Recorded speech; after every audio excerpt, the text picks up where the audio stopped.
Hi my lovely viewers, कैसे हैं आप सब। आई एम श्योर आप सब फिट एंड फाइन होंगे। सॉरी दोस्तों, मेरा गला कुछ ज़्यादा ही ख़राब हो गया था, इस वजह से मेरी सिस्टर ने पिछला वीडियो अपलोड किया। अब लेकिन अब मैं ठीक महसूस कर रही हूँ, इसलिए आज का वीडियो आपके लिए लेकर आई हूँ। आज का चाइनीज़ वर्ड है बूकूची। इसका मतलब होता है यू आर वेलकम।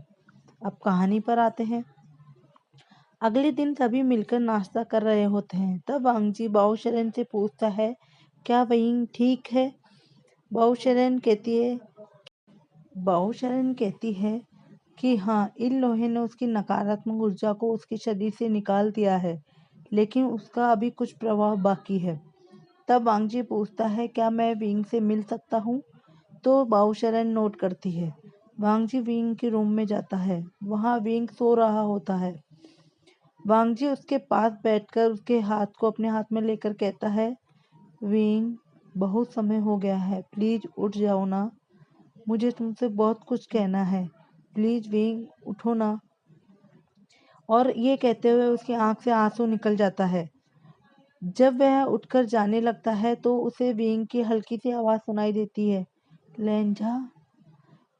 वांगजी तुरंत उसके पास आता है और कहता है, विंग विंग विंग, तुम उठ गए विंग। तब विंग धीरे से अपनी आंख खोलता है और लेंजा को देखने लगता है। विंग कुछ और बोलने वाला होता है, लेकिन उसकी आवाज़ नहीं निकल रही होती। तब लेंजा विंग से कहता है, तुम शांत रहो, मैं सबको बताकर आता हूँ। वह जल्दी से बाहर आकर सबको विंग के उठने की बात बताता है। तब ये सुनकर रूम में जाने के लिए उठ जाते हैं, लेकिन लैनी और बाओशरन उन्हें रोक देती है और कहती है, अभी नहीं, पहले हमें देखने दो कि वह कितना ठीक हुआ है। वह अभी अभी उठा है, उसे अभी मिलना ठीक नहीं। वह दोनों अंदर चली जाती है। बाओशरन विंग की पल्स चेक करने लगती है तथा लैनी उसे अपनी स्पिरिचुअल एनर्जी ट्रांसफर करने लगती है। ये देखकर वांगजी कहता है, क्या ये मैं कर सकता हूँ। लैनी मुस्कुराकर नोट करती है। वांगजी अब विंग को अपनी स्पिरिचुअल एनर्जी देने लगता है। बाओशरन विंग को मेडिसिन पिलाती है। थोड़ी देर बाद विंग अच्छे से अपनी आंखें खोलता है और तीनों को देखता है। बाओशरन पूछती है, एशियान, तुम कैसा महसूस कर रहे हो। विंग धीरे से कहता है, अच्छा। लैनी कहती है, अभी तुम्हें कमजोरी का एहसास होगा, लेकिन तुम चिंता मत करो, थोड़ा आराम और मेडिसिन से तुम ठीक हो जाओगे। विंग नोट करता है। अब विंग लेंजा को देखने लगता है। दोनों को देखकर बाओशरन लैनी को इशारा करती है कि हमें चलना चाहिए। लैनी भी मुस्कुराते हुए वहां से चली जाती है। अब कमरे में लेंजा और विंग दोनों अकेले होते हैं। पूरे कमरे में खामोशी छाई हुई होती है।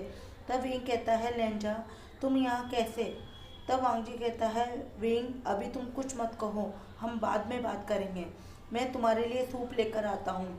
वांगजी थोड़ी देर बाद सूप लेकर वापस आता है। विंग उठने की कोशिश करता है, तब वांगजी तुरंत उसकी मदद करता है और उसे बेड के सहारे बैठा देता है। अब वांगजी अपने हाथों से विंग को सूप पिलाने लगता है तथा सूप पूरा खत्म होने के बाद विंग का फेस साफ करने लगता है। इस पूरे समय विंग बस वांगजी को ही देखता जा रहा था। वांगजी पूछता है, क्या हुआ। तब विंग उदास हो जाता है। वह कहता है कि लेंजा, मैंने तुम्हारे साथ इतना गलत किया, तुम्हें इतनी कड़वी कड़वी बातें कही, फिर भी तुम। ये कहते कहते उसकी आंख नम हो जाती है। वांगजी विंग का हाथ अपने हाथ में लेकर कहता है, विंग, पुरानी बातों को भूल जाओ, मैं जानता हूँ तुम कभी भी जानबूझकर मुझे हर्ट नहीं करोगे, तुम्हें उन बातों के लिए परेशान होने की ज़रूरत नहीं है, और अब मैं जान गया हूँ कि तुमने ऐसा क्यों किया था। मैं हमेशा से तुमसे प्यार करता हूँ और अब मैं तुम्हें अपने से दूर कभी नहीं जाने दूंगा। विंग लेंजा की बात सुनकर मुस्कुराने लगता है। लेंजा विंग के गालों को सहलाते हुए कहता है, विंग, अब तुम अकेले नहीं हो, अब हम दोनों मिलकर सारी मुसीबतों का एक साथ सामना करेंगे। विंग ब्लश करने लगता है। विंग की मुस्कान और बड़ी हो जाती है। तब वांगजी कहता है, विंग, मुझसे वादा करो, अब मुझे छोड़कर जाने की बात नहीं करोगे।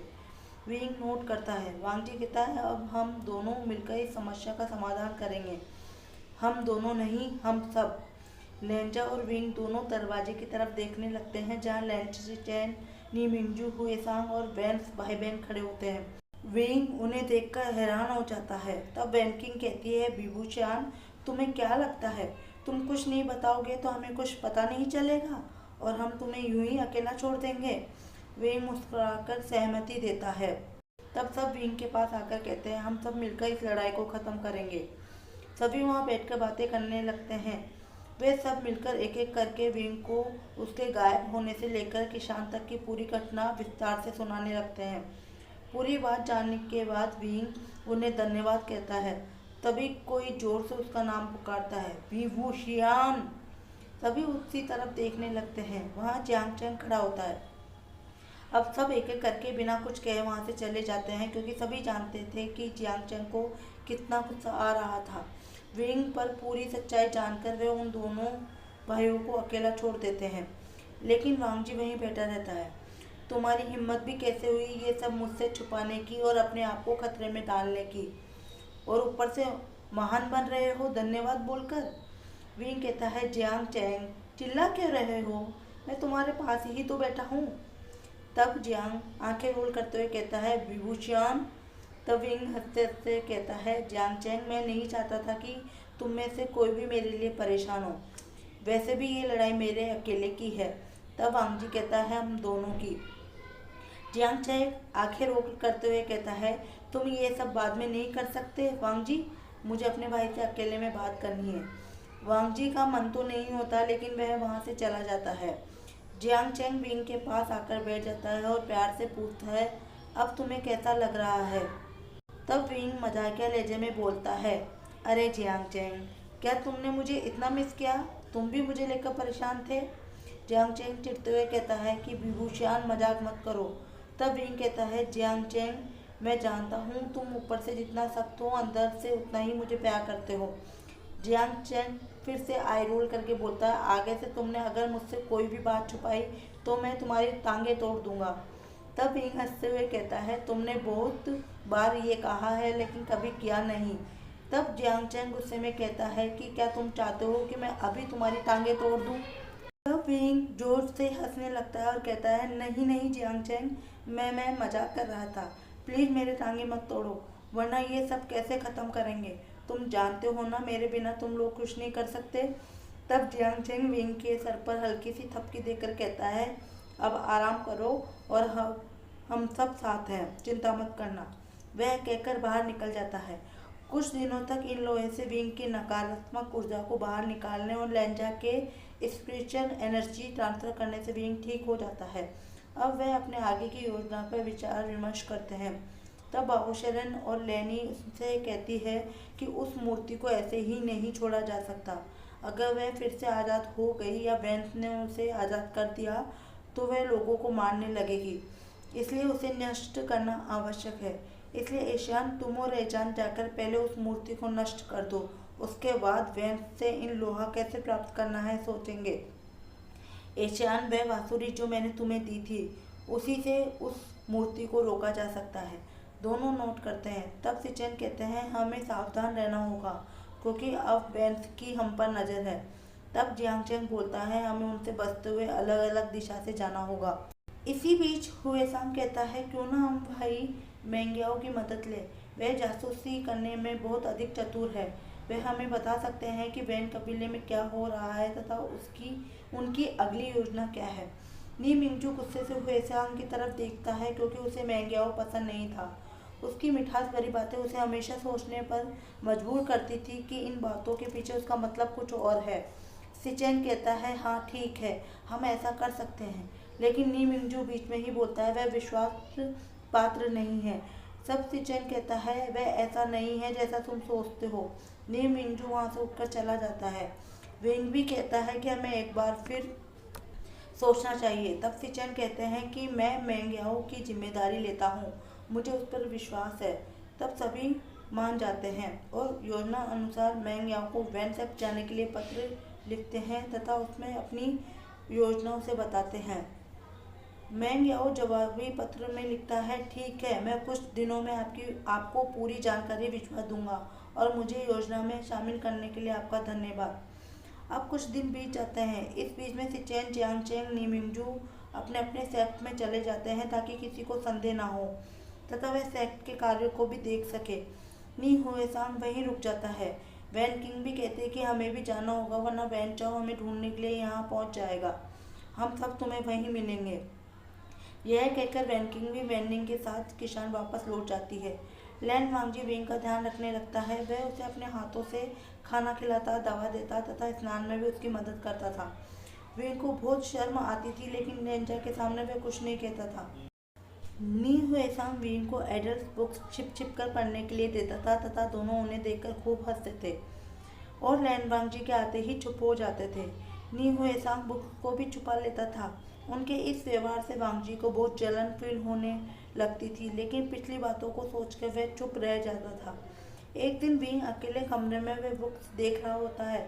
उसे पता था कि लेंजा कितना जेलस फील करता है उसे हुएसांग के साथ देखकर, तो वह लेंजा को चिढ़ाने चिढ़ाने की सोचता है। वह जानबूझकर सोने का नाटक करता है तथा बुक के उस पेज को खोलकर रखता है जिसमें दो पुरुष एक साथ थे। उसे पता था ये उसकी दवा का समय है, तो लेंजा उसे दवा पिलाने जरूर आएगा। कुछ समय बाद लेंजा मेडिसिन लेकर कमरे में आता है। वह देखता है कि विंग सो रहा है, तो वह उसके हाथ से वह किताब निकालने लगता है। तभी उसकी नज़र उस चित्र पर चली जाती है और उसके चिक्स रेड हो जाते हैं। वह शर्म के मारे जल्दी से बुक को बंद करके पास की टेबल पर रख देता है। तब वह आँख खोलता है और कहता है, अरे लेंजा, तुमने किताब क्यों रख दी? आगे और भी अच्छे अच्छे चित्र हैं। तब वांगजी झूठे गुस्से में विंग को कहता है, बेशरम। विंग जोर जोर से हंसने लगता है और कहता है, इसमें शर्म कैसी? अब तो हम साथ हैं और भविष्य में हमें ये सब करना है। वांगजी के ईयर्स पूरी तरह रेड हो जाते हैं। विंग फिर कहता है, लेकिन मैं सोच रहा हूँ कि तुम बॉटम रहना पसंद करोगे या? वांगजी तुरंत विंग के साइलेंट स्पेल लगा देता है। वांगजी शर्म के मारे लाल हो चुका था। विंग करता रहता है। तब वांगजी कहता है कि मैं तुम्हारे स्पेल एक ही कंडीशन में हटाऊंगा कि अब तुम ये बात नहीं करोगे। विंग कुछ संकेत नहीं देता तो वांगजी जाने लगता है। तब विंग करके वांगजी को संकेत देता है कि मैं नहीं करूँगा। वांगजी उसका साइलेंस स्पेल हटा देता है। विंग जैसे ही बोलने वाला होता है, वांगजी विंग के मुंह में मेडिसिन डालकर कमरे से बाहर आ जाता है। वह अपने आप को काम करने लगता है क्योंकि बुक और विंग की बातों से वो बहुत हॉट फील करने लगा था। अब कुछ दिन और बीत जाते हैं। उसके बाद मैंगयाओ का पत्र सिचेन को प्राप्त होता है जिसमें वैन कबीले की योजना का उल्लेख था, साथ ही वहां पहुंचने का एक नक्शा था। सिचेन चियांगचैंग नीमिंगजू को सूचित करके लैंग वांगजी के पास पहुंचता है और उसे पत्र के बारे में बताता है। जियांगचैंग और नीमिंगजू भी वहां पहुंच जाते हैं। वे सभी योजना बनाकर अलग अलग दिशा से किसान के लिए रवाना हो जाते हैं। विंग किसान के नजदीक पहुंचने पर वैनकिंग वे वैनिंग को भी संदेश भेज देता है। अब वह उस मंदिर की तरफ जाते हैं जहाँ उन्होंने मूर्ति को कैद किया था, लेकिन मूर्ति वहाँ नहीं थी। तब वह अनुमान लगाते हैं कि शायद किसी ने मूर्ति को आज़ाद कर दिया। इन लोहा जिसके पास है वही ये कर सकता है। तब सभी एक साथ बोलते हैं, वेंचाओ। तभी उन्हें चिल्लाने की आवाज़ आती है। वे उस दिशा में जाने लगते हैं। तब वे देखते हैं कि मूर्ति जिंदा ही लोगों को खा रही है। तब विंग तालिस्मान से उस मूर्ति को कुछ समय के लिए रोक देता है। लैंग सिचेन सभी लोगों को वहां से चले जाने के लिए बोलता है। सारे लोग अपनी जान बचाकर वहां से भागने लगते हैं। वांगजी अपनी गुचेन से मूर्ति पर वार करने लगता है, लेकिन मूर्ति उसी पर हमला करती है। विंग उसे तालिस्मान से फिर से रोकने की कोशिश करता है। तब लैंग सिचेन कहते हैं, मास्टर वी, इससे कुछ नहीं होगा, आप अपनी बांसुरी बजाएं। तब वांगजी अपनी रॉब से विंग को उसकी बांसुरी निकाल कर देता है। अब विंग बांसुरी बजाने लगता है। बांसुरी की धुन का उस मूर्ति पर असर होने लगता है। उस मूर्ति से काला धुआं निकलने लगता है। विंग के इशारा करते ही वांगजी विचेन से उस मूर्ति के टुकड़े कर देता है। वह काला धुआं विंग के अंदर जाने लगता है और विंग की आंखें लाल होने लगती है। वांगजी तुरंत विंग के पास चला जाता है और लैंग सिचेन इन लोहे से उस धुएं को विंग के शरीर से निकालने लगते हैं। धुएं के निकल जाने के बाद विंग गिरने वाला ही होता है, लेकिन वांगजी उसे अपनी बाहों में ले लेता है और अपनी स्पिरिचुअल एनर्जी उसे देने लगता है। कुछ समय बाद विंग अपनी आँख खोलता है। अब उसकी आंखें नॉर्मल हो चुकी थी। वांगजी पूछता है, विंग तुम ठीक हो? विंग नोट करके कहता है, लेंजा बस थोड़ी कमजोरी सी महसूस हो रही है। तब वह सभी वहाँ से निकल के इनमें जाते हैं ताकि विंग को आराम मिल सके। अब रात हो चुकी है। विंग नींद से जाग जाता है। वह अपने हाथ ढूंढने लगता है। तब उसका हाथ लेंजा से टच हो जाता है। वह लेंजा का हाथ कसकर पकड़ लेता है। विंग के इस एक्शन से वांगची की आंख भी खुल जाती है। वह पूछता है, विंग क्या हुआ? विंग कुछ नहीं कहता, बस वांगची के हाथ को जोर से पकड़े रहता है। वांगची उसके डर को समझकर विंग का सिर अपने सीने पर रख लेते हैं तथा धीरे धीरे उसकी पीठ को सहलाने लगता है। विंग को अच्छा लगने लगता है। वह वांगची के और करीब आ जाता है। वांगजी भी अपने दूसरे हाथ को विंग की कमर पर रख लेता है। अब विंग वांगजी के बाहों में कंफर्टेबल फील करता है और सो जाता है। वांगजी रात भर उसे ऐसे ही अपनी बाहों में लिए रखता है, लेकिन विंग के स्पर्श से उसके शरीर में अजीब सी गुदगुदी होने लगती है। वह जब भी सोने की कोशिश करता, विंग नींदों में ही कभी उसके गर्दन पर अपने लिप्स का टच कर देता, कभी उसके कान में अपनी सांसें छोड़ने लगता। वांगजी धीरे धीरे हॉट फील करने लगता है। अब सुबह हो जाती है। वांगजी की बॉडी रात भर ना हिलने से नम हो जाती है। वो विंग अब पूरा वांगजी के ऊपर सोया हुआ होता है। अब वांगजी से सहन नहीं होता तो वह धीरे से विंग को अपने आप से दूर करके बेड पर लिटाने की कोशिश करता है, लेकिन विंग उससे कोयला बियर की जैसे चिपका हुआ था। वांगजी थक कर विंग को जगाने की कोशिश करता है। विंग विंग उठो। विंग कहता है, लेंजा सोने दो ना। तब वांगजी कहता है, ठीक है, लेकिन प्लीज बेड पर सो, मुझ पर नहीं। ये सुनकर अचानक विंग की आंख खुल जाती है। वह देखता है कि वह पूरा का पूरा वांगजी के ऊपर है। तब वह ऑकवर्डली स्माइल करता है और बेड पर आ जाता है। विंग ब्लश करने लगता है और कहता है कि तुमने मुझे पहले क्यों नहीं उठाया? विंग के शर्म से लाल हुए गालों को देखकर वांगजी मुस्कुराता है और कहता है, तुम इतने सुकून से सो रहे थे कि मेरा मन ही नहीं हुआ तुम्हें उठाने का।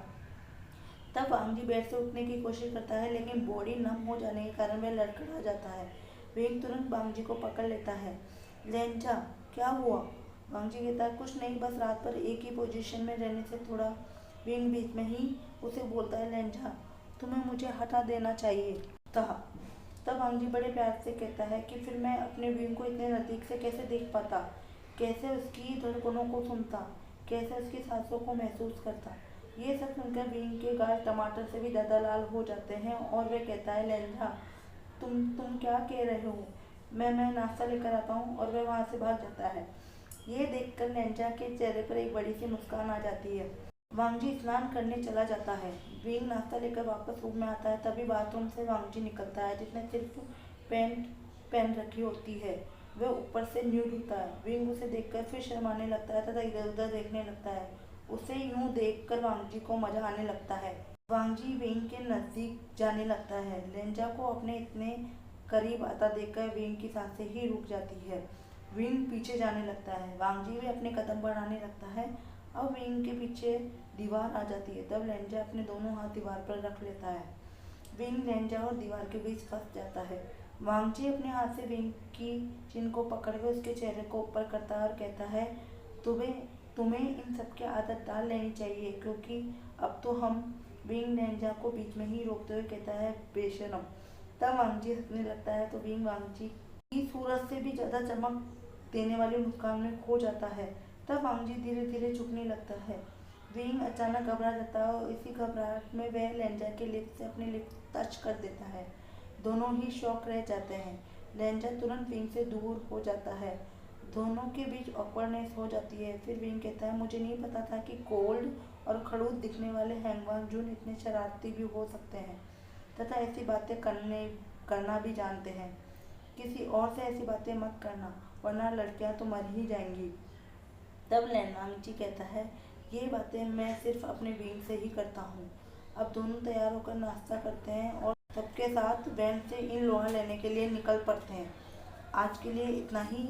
वीडियो पसंद आया हो तो लाइक कीजिए, शेयर कीजिए, चैनल को सब्सक्राइब करना ना भूलें। दोस्तों, अब इस फैनफिक के 2-3 पार्ट्स और रह गए हैं। मैं आपसे पूछना चाहती थी कि अगला फैनफिक आप वांगशियन ही सुनना चाहेंगे या इचेन? प्लीज़ कमेंट करके ज़रूर बताइएगा। तब तक के लिए लव विंग एंड लेंजा। Take care. Thanks for watching.